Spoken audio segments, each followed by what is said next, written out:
CNN സ്കൂളുകളുടെ 100ാം വാർഷികം വിപുലമായി ആഘോഷിച്ചു. യാത്രയയപ്പ്, സമാദരണം, പൈതൃകം എക്സിബിഷൻ തുടങ്ങിയ പരിപാടികളോടെയായിരുന്നു ആഘോഷം.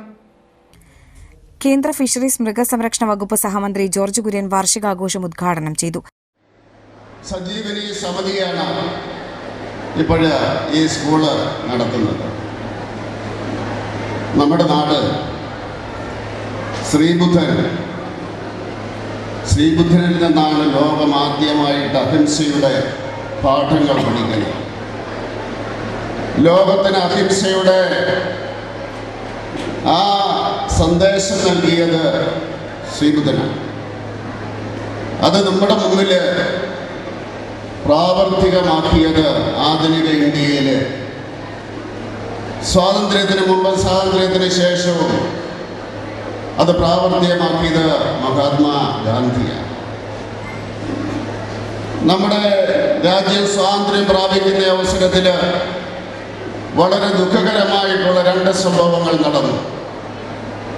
മഹാത്മാഗാന്ധിയും സ്വാതന്ത്ര്യ സമര സേനാനികളും ഭാരതാംബ എന്ന് വിളിച്ച ഈ രാജ്യം വിഭജിക്കപ്പെട്ടു. അഹിംസയെ പരാജയപ്പെടുത്തുവാൻ വേണ്ടി വിഭജിച്ച് ഭരിക്കുക എന്നുള്ള തത്വശാസ്ത്രം കൊണ്ടുവന്നവര് ഒരു പരിധി വരെയും ജയിച്ചു. രണ്ടാമത്തെ ദുഃഖകരമായിട്ടുള്ള കാര്യമെന്ന് പറയുന്നത് 1948 മഹാത്മാഗാന്ധി വധിക്കപ്പെട്ടതാണ്. ഇന്ന് ആ മഹാത്മാഗാന്ധിയുടെ സ്മരണയുടെ ദിവസമാണ്. അദ്ദേഹത്തിൻ്റെ സ്മരണയ്ക്ക് മുമ്പിൽ സ്മരണാഞ്ജലികൾ അർപ്പിച്ചുകൊണ്ട് അഹിംസയുടെ മാർഗത്തിലൂടെ മുന്നോട്ട് പോകുവാൻ പുതിയ തലമുറ ശ്രമിക്കട്ടെ എന്ന് ഞാൻ ആശംസിക്കുകയാണ്. തൃശൂർ ജില്ലാ വിദ്യാഭ്യാസ ഉപഡയറക്ടർ PM ബാലകൃഷ്ണൻ മുഖ്യാതിഥിയായി. ചെറുപ്പ് ഗ്രാമപഞ്ചായത്ത് പ്രസിഡന്റ് സിജോ ജോർജ് അധ്യക്ഷത വഹിച്ചു. ഈ അടുത്ത കാലത്ത് പാവങ്ങൾക്ക് വേണ്ടി ഡയാലിസിസ് നടത്തുന്നതിന് വേണ്ടി സൗജന്യമായിട്ട് ചെയ്തു കൊടുക്കുന്നു. 3 മെഷീനുകൾ ഇവിടെ ഉള്ളതായിട്ട് അറിഞ്ഞു. ഇനിയും ഒത്തിരി കാരുണ്യ പ്രവർത്തനങ്ങൾക്ക് നമ്മുടെ ഈ വിദ്യാലയത്തിന് നേതൃത്വം നൽകുന്ന സഞ്ജീവനി ട്രസ്റ്റ് നേതൃത്വം നൽകും. എല്ലാവരുടെ പിന്തുണയും ചേർന്ന പഞ്ചായത്ത് ഭരണസമിതിയുടെ പേരിൽ ഉണ്ടാകുമെന്ന് ഈ അവസരത്തിൽ അറിയിക്കുകയാണ്. നമ്മളെ പഠിപ്പിക്കുക അല്ലെങ്കിൽ പഠിക്കുക മാത്രമല്ല, എല്ലാ തരത്തിലും അവരുടെ കഴിവുകളെ വളർത്തിയെടുക്കുന്നതിന് വേണ്ടി ഈ കഴിഞ്ഞ ദിവസം സംസ്ഥാന കലോത്സവത്തിൽ നടത്തിയ മത്സരങ്ങളിൽ ഒത്തിരി പേർക്ക് സംസ്ഥാന അവാർഡും ഐഗ്രേഡും കിട്ടിയിട്ട് ഇവിടെ നിന്നുള്ള ഒരു കുട്ടിയെ ആദരിക്കാനുള്ള ഭാഗ്യം പെരിഞ്ചേരിയിൽ പോയി വിഷ്ണുനന്ദനെ ആദരിക്കാനുള്ള ഭാഗ്യം ഉണ്ടായി. നമുക്ക് വിദ്യ പഠിപ്പിക്കുന്നതോടൊപ്പം തന്നെ എല്ലാ കലാരംഗങ്ങളിലും അഭിനയായിക്കോട്ടെ, ശാസ്ത്ര സംഗീതങ്ങളായിക്കോട്ടെ, എല്ലാ തലത്തിലും അതേമാതിരി കായിക രംഗത്ത് ഒത്തിരി പേർ ഇവിടെ പ്രവർത്തിക്കുന്നുണ്ട്. കഴിഞ്ഞ ദിവസം ഇവിടെ സ്റ്റേറ്റ് ലെവൽ കായിക മത്സരം അറേഞ്ച് ചെയ്തിരുന്നു. ചില കാരണവശാൽ മാറ്റി.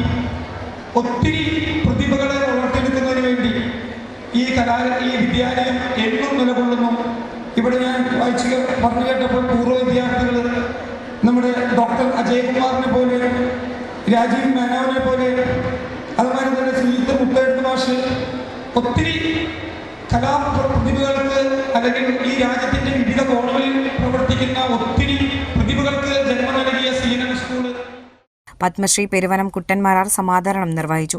കഴിഞ്ഞ വർഷത്തെ കേന്ദ്ര സാഹിത്യ അക്കാദമി ബാലസാഹിത്യ അവാർഡ് ജേതാവ് ശ്രീജിത്ത് മൂത്തേടത്ത്, നിർമ്മാതാവും സാഹിത്യകാരനുമായ ഡോക്ടർ അജയ്കുമാർ, സിനിമാ നിർമ്മാതാവ് രാജീവ് മേനോൻ എന്നിവർ ആദരം ഏറ്റുവാങ്ങി. ചെറുപ്പ് ഉപജില്ലാ വിദ്യാഭ്യാസ ഓഫീസർ MV സുനിൽകുമാർ ഉപഹാര സമർപ്പണം നിർവഹിച്ചു. CNN schools manager KG Achuthan എൻഡോമെന്റും ജോർജ് എരിഞ്ഞേരി സ്കോളർഷിപ്പും വിതരണം ചെയ്തു. ചെറുപ്പ് ഗ്രാമപഞ്ചായത്ത് 8ാം വാർഡംഗം ജയശ്രീ ഷാജൻ സമ്മാനദാനം നിർവഹിച്ചു. വിരമിക്കുന്ന CNN ബോയ്സ് LP സ്കൂൾ പ്രധാനാധ്യാപകൻ KK Girish Kumar, girls higher secondary സ്കൂളിലെ അധ്യാപകൻ C സുധീർ എന്നിവർക്ക് ചടങ്ങിൽ യാത്രയയപ്പ് നൽകി. CNN ഗേൾസ് LP സ്കൂൾ പ്രധാനാധ്യാപകൻ AR Rajeev Kumar, girls higher secondary school പ്രധാനാധ്യാപകൻ EP ഉണ്ണികൃഷ്ണൻ തുടങ്ങിയവർ സംസാരിച്ചു. തുടർന്ന് വിദ്യാർത്ഥികളുടെ വിവിധ കലാപരിപാടികൾ അരങ്ങേറി.